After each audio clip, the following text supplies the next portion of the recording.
I have sort of an interesting dichotomy in my job. On one hand, I'm the mayor and I have a bully pulpit and I have very strong opinions about the national political discourse, and I certainly have my own perspectives on issue to issue, but I'm also the police commissioner.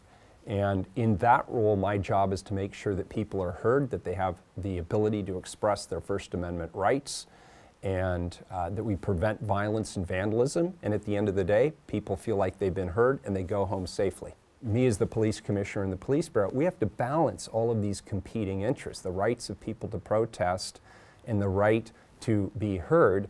And we have to counterbalance that against the rights of other people who want to be able to use the public resources that they have paid for and which they own. And there's never an easy answer to that. Wherever I go as the mayor of Portland, I get asked about the stabbings on the MAX train.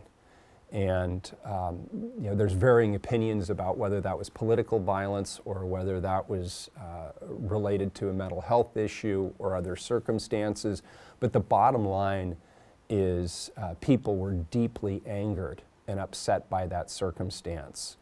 And they're particularly upset about what happened to the two young women who were the recipients of what I would characterize as hate speech. It raised the stakes significantly in this community. And maybe that's where we're a little different than some of the other West Coast communities. We have that act of violence front and center, and it's in our thoughts.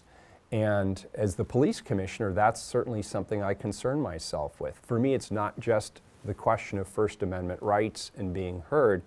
I have an obligation to protect people's lives as well. And